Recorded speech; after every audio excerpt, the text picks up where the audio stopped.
Hello student, তোমাদের আবার একবার স্বাগত জানাই আস্থায় টোটাল হয়ে আবার একটা নতুন ক্লাসে। আমি তোমাদের জন্য যে ক্লাসটি নিয়ে এসেছি সেটি হলো ক্লাস 8-এর হিস্টোরি মডেল অ্যান্সার পেপার 1 থেকে 7 পর্যন্ত 2 মার্কের প্রশ্নের উত্তর, যেগুলো হচ্ছে সেকেন্ড সামেটিভ, যার পেজ নাম্বার 253, 254, 255 এবং 256। এখানে তোমাদের আমি যতগুলি প্রশ্ন করাবো সবগুলি হচ্ছে 2 মার্কের প্রশ্নের উত্তর। এখানে তোমাদের টোটাল 13টা মডেল অ্যান্সার পেপার আছে, তাই তোমাদের জন্য এখন আমাদের ক্লাসে আছে 1 থেকে 7 পর্যন্ত, এরপর থাকবে একেবারে 8 থেকে 13 পর্যন্ত। তাই তোমাদের আমি দুটো ক্লাসে 2 মার্কের সমস্ত প্রশ্ন উত্তরগুলো করে দেবো। আগের এই ক্লাসটি আজকে যদি সম্পূর্ণ দেখে না, অবশ্যই তোমাদের সম্পূর্ণ এখানে 1 থেকে 7 পর্যন্ত 2 মার্কের প্রশ্ন উত্তরগুলো হয়ে যাবে। আর সেই ক্লাসটি দেখতে হলে অবশ্যই তোমরা আমার চ্যানেলটিকে সাবস্ক্রাইব করে পাশে থাকা বেল আইকনটি অল করে দেবে। ঠিক আছে, বেশি না কথা বলে আজকে আমার ক্লাসটিকে শুরু করা যাক। মডেল অ্যান্সার পেপার নাম্বার 1, 3-এর দাগে নিচে যে কোনো দুটি প্রশ্নের উত্তর লেখো 2-3টি বাক্যের মধ্যে। আয়ের দাগে ভারতের বস্ত্র শিল্প ধ্বংসের দুটি প্রধান কারণ উল্লেখ করো। এখানে তোমাদের প্রথম কারণ যেটি হবে ব্রিটিশ সরকারের চলা শুল্ক নীতি। ব্রিটেনে বস্ত্র উৎপাদকরা British East India Company Bangla থেকে বস্ত্র নিয়ে ইংল্যান্ডে বাজারে বিক্রি করার বিরোধিতা করেছিল। তাদের চাপে ব্রিটিশ সরকার ভারতের কাপড় আমদানির ওপর চলা শুল্ক ধার্য করে। এরপরে বস্ত্র বিক্রয় কোম্পানির নিয়ন্ত্রণ। কোম্পানি তার তাঁতিদের সস্তায় বা বেঁধে দেওয়া নির্দিষ্ট দামে উৎপাদিত বস্ত্র বিক্রি করতে বাধ্য করত। অপরদিকে কাঁচা সুতো বিক্রির ব্যবসায় কোম্পানি একাধিপত্য প্রতিষ্ঠা করেছিল, ফলে তাঁতিদের চড়া দামে সুতো কিনতে হতো আর সস্তায় উৎপাদিত বস্ত্র বিক্রি করতে হতো। এরপরে দেওয়া আছে যে 3 আইন বলতে কী বোঝো। প্রশ্নের উত্তর, এই আন্দোলনের প্রভাবে ব্রিটিশ সরকার উৎসাহিত হয়ে এবং 1772 খ্রিস্টাব্দে একটি আইন প্রণয়ন করে। এই আইনের ফলে বিধবা বাল্যবিবাহ ও বহুবিবাহ প্রথা নিষিদ্ধ এবং অসবর্ণ বিবাহ বৈধ বলে ঘোষণা করা হয়। বিধবা বিবাহ সংক্রান্ত এই 3টি বিষয়কে কেন্দ্র করে তৈরি একটি আইনকে ইতিহাসে 3 আইন বলে পরিচিত বা 3 আইন নামে পরিচিত। এরপরে দেওয়া আছে যে 3-এর দাগে অস্ত্র আইন কি। অস্ত্র আইন, ভারতের ভাইসরয় লর্ড লিটন 1878 খ্রিস্টাব্দে অস্ত্র আইন জারি করে। এর ফলে অস্ত্র রাখার ক্ষেত্রে সরকারি নিয়ন্ত্রণ চালু হয়। অস্ত্র আইন, অস্ত্র আইনে বলা হয় যে কোনো ভারতে আত্মরক্ষার অস্ত্র রাখতে পারবে না, কোনো ভারতে আত্মরক্ষার অস্ত্র রাখতে পারবে না। অন্যদিকে ইউরোপীয় তাদের প্রয়োজন অস্ত্র রাখতে পারবে, অর্থাৎ অস্ত্র আইনে ইউরোপীয়দের ক্ষেত্রে প্রযোজ্য হবে না। এরপরে দেওয়া আছে যে লর্ড লিটন ভারতীয়দের ব্রিটিশ বিরোধী কার্যকলাপ বন্ধ করার জন্য অস্ত্র আইন জারি করেছিল। এরপরে দেওয়া আছে যে মডেল অ্যান্সার পেপার নাম্বার 2-এর 3-এর দাগে নিচের যে কোনো দুটি প্রশ্নের উত্তর লেখো 2-3টি বাক্যের মধ্যে। আয়ের দাগে অবশিল্পায়ন কাকে বলে। প্রশ্নের উত্তর, অবশিল্পায়ন বলতে বোঝায় দেশীয় শিল্পের অবক্ষয়কে। ভারতে ব্রিটিশ শাসন প্রতিষ্ঠার পর থেকে ধীরে ধীরে দেশীয় শিল্পের অবক্ষয় ঘটতে থাকে। এর কারণ ছিল 1813 খ্রিস্টাব্দে অবাধ বাণিজ্য নীতি। 1813 খ্রিস্টাব্দে বা 1813 সনদ আইনে ভারতের কোম্পানি একচেটিয়া বাণিজ্যের অবসান ঘটে ও অবাধ বাণিজ্য নীতি ঘোষিত হয়। ফলে ইংল্যান্ডে উৎপাদিত জিনিসপত্রে ভারতের বাজার ভরে যায় এবং ভারতের শিল্পগুলি ধ্বংস হতে থাকে। এরপর দেওয়া আছে যে অসম শুল্ক নীতি। ব্রিটিশ সরকার 1815 সালে এক আইন জারি করে ইংল্যান্ডের কারখানায় তৈরি কাপড়ের দামের ওপর 2.5% শুল্ক ধার্য করে। অপরদিকে ইংল্যান্ডে ভারতীয় বস্ত্রের প্রবেশ বন্ধ করার জন্য সেখানে 67.5 পর্যন্ত শুল্ক ধার্য করা হয়। এরপর যে প্রশ্নটি দেওয়া আছে সেই প্রশ্নটি হলো মুন্ডা উলগুলান কাকে বলে। প্রশ্নের উত্তর, মুন্ডা উলগুলান আদিবাসীদের ব্যবহৃত শব্দ। উলগুলান কথার অর্থ বিরাট তোলপাড় বা বড় আন্দোলন। ভারতের উপজাতীয় কৃষক বিদ্রোহের ইতিহাসে অন্যতম বড় ঘটনা ছিল 1899 থেকে 1900 খ্রিস্টাব্দ সময় পর্বে রাঁচিকে কেন্দ্র করে সংঘটিত মুন্ডা উলগুলান বা মুন্ডা বিদ্রোহ। এরপর দেওয়া আছে যে ভারতের বিপ্লববাদের জনক কাকে বলা হয়। এটি হবে বাসুদেব বলবৎ খানকে। এরপরে আলিপুর বোমা ষড়যন্ত্র মামলার মূল আসামি কে ছিল, অরবিন্দ ঘোষ। এরপরে মডেল অ্যান্সার পেপার নাম্বার 3, এখানে বলেছে 3-এর দাগে যে কোনো দুটি প্রশ্নের উত্তর লেখো 2-3টি বাক্যের মধ্যে। আয়ের দাগে এখানে বলেছে যে কত খ্রিস্টাব্দে কার আমলে রেলপথ নির্মাণ প্রকল্প শুরু হয়। লর্ড ডালহৌসির আমলে। কত খ্রিস্টাব্দে, 1853 খ্রিস্টাব্দে। এরপর দেওয়া আছে আলিগড় অ্যাংলো ওরিয়েন্টাল কলেজকে কত খ্রিস্টাব্দে প্রতিষ্ঠিত করেন। স্যার সৈয়দ আহমেদ খান 1875 খ্রিস্টাব্দে প্রতিষ্ঠিত করে। এরপর দেওয়া আছে যে বঙ্গভঙ্গ বলতে কী বোঝায়। বঙ্গভঙ্গ 1905 খ্রিস্টাব্দে ভাইসরয় লর্ড কার্জন বাংলা প্রেসিডেন্সিকে 2 ভাগে ভাগ করেন। একে বঙ্গভঙ্গ বলা হয়। বঙ্গভঙ্গের ফলে বাংলা ভাগের ফলে দুটি প্রদেশ গড়ে ওঠে, পূর্ববঙ্গ ও আসাম, যার রাজধানী হলো ঢাকা, আর বাংলা প্রদেশ যার রাজধানী থাকলো কলকাতা। এরপরে দেওয়া আছে মডেল অ্যান্সার পেপার নাম্বার 4, এই 3-এর দাগে নিচের যে কোনো দুটি প্রশ্নের উত্তর লেখো 2-3টি বাক্যের মধ্যে। আয়ের দাগে অবশিল্পায়নের অর্থ কী। অবশিল্পায়নের অর্থ অবশিল্পায়নের কথার অর্থ হচ্ছে যে শিল্পের অবক্ষয়। ভারতে ব্রিটিশ শাসন প্রতিষ্ঠিত হওয়ার পর থেকে ধীরে ধীরে ভারতীয় কুটির শিল্প হস্তশিল্পের ক্রমানুবর্তী দেখা যায়। 1813 খ্রিস্টাব্দে সনদ আইনে ভারতে ব্রিটিশ ইস্ট ইন্ডিয়া কোম্পানি একচেটিয়া বাণিজ্যের অবসান ঘটে ও অবাধ বাণিজ্য নীতি ঘোষিত হয়। ভারতের শিল্পের এই অবক্ষয়কে অবশিল্পায়ন নামে পরিচিত। এরপর দেওয়া আছে যে সাঁওতাল বিদ্রোহের প্রকৃতি কী ছিল। সাঁওতাল বিদ্রোহের প্রকৃতি 1855 খ্রিস্টাব্দে সাঁওতাল জমিদার মহাজন ও ব্রিটিশ সরকারের বিরুদ্ধে বিদ্রোহ ঘোষণা করে। কৃষিজীবী সাঁওতাল তাদের ওপর অতিরিক্ত রাজস্ব আদায়ের অত্যাচারের বিরুদ্ধে আন্দোলন করে। এই আন্দোলনে সাঁওতালরা ছাড়াও অন্যান্য দরিদ্র কৃষকরা যোগদান করে। সাঁওতাল বিদ্রোহ ছিল মূলত ব্রিটিশ সাম্রাজ্যবাদের শোষণের বিরুদ্ধে কৃষিজীবী মানুষের ঐক্যবদ্ধ সশস্ত্র সংগ্রাম।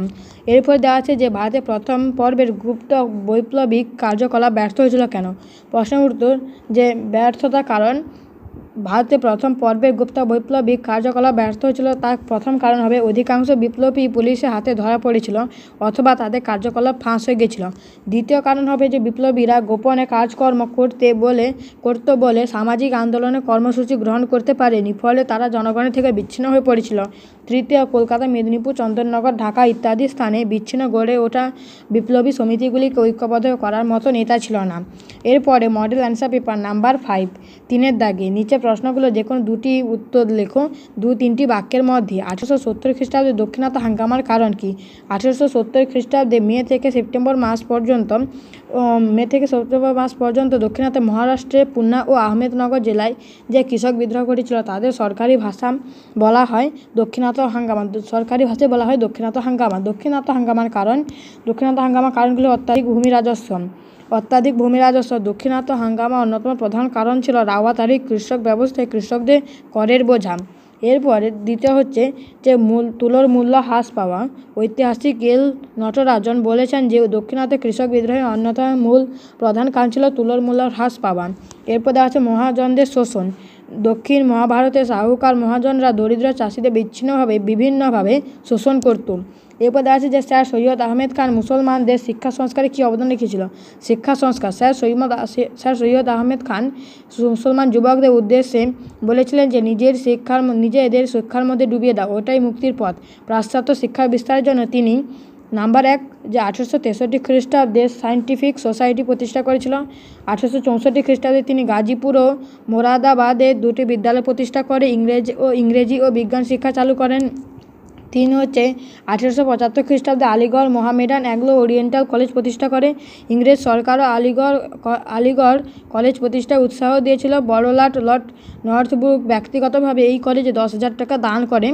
পরবর্তীকালে এই কলেজ আলিগড় বিশ্ববিদ্যালয়ের নামে রূপান্তরিত হয়। এরপর দেওয়া আছে যে স্বদেশী আন্দোলনে বাংলায় কীভাবে শিল্পের বিকাশ ঘটেছিল। স্বদেশী বিপ্লব বা স্বদেশী শিল্প।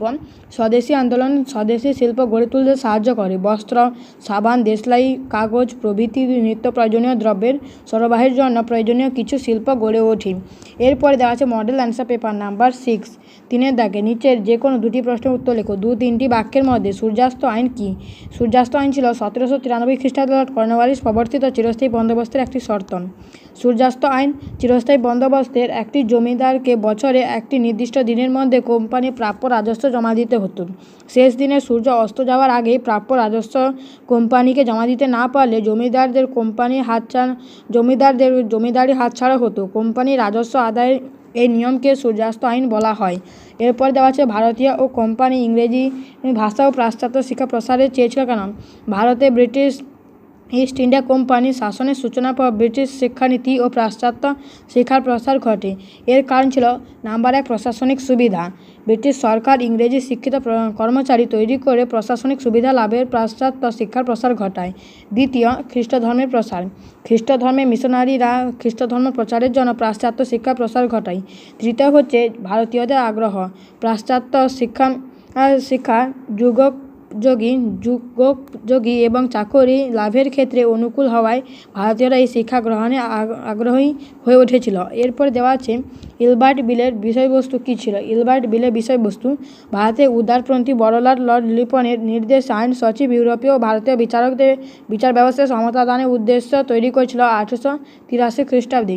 এলবার্ট বিলের বিষয়বস্তু? না, একজন ভারতীয় সেশন জজ একজন ইউরোপীয় সেশন জজের সমমর্যাদা অধিকারী হলেও সমক্ষমতা সম্পন্ন ছিলেন না। একজন ভারতীয় সেশন জজ একজন ইউরোপীয় অপরাধের বিচার করতে পারতেন না। এলবার্ট বিল ভারতীয় সেশন জজদের সেই অধিকার প্রদান করে। এরপরে দেওয়া আছে যে মডেল অ্যান্সার পেপার নাম্বার 7, অর্থাৎ আজকে আমার ক্লাসের শেষ মডেল অ্যান্সার পেপার। 3-এর দাগে যে কোনো 2টি প্রশ্নের উত্তর লেখো 2-3টি বাক্যের মধ্যে। 8 দাগে রাওয়াতারি বন্দোবস্তের 2টি বৈশিষ্ট্য লেখো। ইস্ট ইন্ডিয়া কোম্পানির আমলে ভারতে প্রবর্তিত ভূমি রাজস্ব ব্যবস্থাগুলির মধ্যে অন্যতম ছিল রাওয়াতারি বন্দোবস্ত। রাওয়াতারি বন্দোবস্তের ভূমিকা বা বৈশিষ্ট্য ছিল এই ব্যবস্থায় কৃষকদের কাছ থেকে সরাসরি খাজনা আদায় করা হতো। দ্বিতীয় হচ্ছে এখানে কোনো মধ্যস্বত্বভোগীরা ছিল না। তৃতীয় হচ্ছে 20 থেকে 30 বছর পর বাজার মূল্যের সঙ্গে সঙ্গতি রেখে পরিবর্তিত হতো। এরপর আছে তিতুমির কীভাবে ব্রিটিশ বিরোধী আন্দোলন সংগঠিত করেছিল। 1822 খ্রিস্টাব্দে তিতুমির মরক্কোয় হজব্রত পালনের উদ্দেশ্যে যান। তিনি সেখানে আরবের স্বাধীনতার অন্যতম পথ প্রদর্শক সৈয়দ আহমেদ শহীদের শিষ্যত্ব গ্রহণ করে ও ওয়াহাবি মতবাদে অনুপ্রাণিত হন। সেখান থেকে এসে 1827 খ্রিস্টাব্দে তিতুমির তার গ্রামের দরিদ্র কৃষকদের সাথে নিয়ে জমিদার এবং ব্রিটিশদের নীলকর বিরুদ্ধে সংগঠিত করে আন্দোলন শুরু করে। এরপর দেওয়া আছে যে বঙ্গভাষা প্রকাশিত নামকরণ কেন হয়। বঙ্গভাষা প্রকাশিত সভা ছিল বাংলাদেশের প্রধান রাজনৈতিক সভা। দ্বারকনাথ ঠাকুর, প্রসন্নকুমার ঠাকুর এবং কালীনাথ রায় চৌধুরী এই সভা প্রতিষ্ঠা করে 1836 খ্রিস্টাব্দে। বঙ্গভাষা প্রকাশিত নামকরণ। এই সভা প্রতিষ্ঠাতাগণের সব সদস্যই বাংলাভাষী জমিদার ছিলেন। তারা নিজ শ্রেণীর দাবি এবং জাতীয়বাদী ভাবধারা বাংলায় ভাষার মাধ্যমে প্রচার করতে চেয়েছিল। এই সমস্ত কারণের জন্য এই সভার নামকরণ বঙ্গভাষা প্রকাশিকা করা হয়। ছাত্রছাত্রীরা, এই ছিল তোমাদের জন্য আজকে আমার সম্পূর্ণ ক্লাসটি। আজকে ক্লাসটা শেষ করতে অনেকটাই দেরি হয়ে গেল, তাই আজকে আমার ক্লাসটিকে শেষ করতে হবে। তার আগে ছাত্রছাত্রীদের বলবো, যদি তোমরা এই ক্লাসে কোনো কিছু নতুন শিখতে পারো, অবশ্যই তোমরা এখনই একটা লাইক করে দেবে, চ্যানেলটিকে সাবস্ক্রাইব করে রাখবে নতুন কোনো ক্লাসে নতুন কিছু শিখতে হলে। এরপরে ক্লাসে থাকবে তোমাদের জন্য একেবারে মডেল অ্যান্সার পেপার 8 থেকে একেবারে 13 পর্যন্ত, তাই তোমরা সেইগুলো দেখতে হলে অবশ্যই আমার চ্যানেলটিকে সাবস্ক্রাইব করে পাশে থাকা বেল আইকনটাকে অল করে দেবে। ঠিক আছে, তোমরা ভালো থাকবে, সুস্থ থাকবে, টাটা, বাই বাই।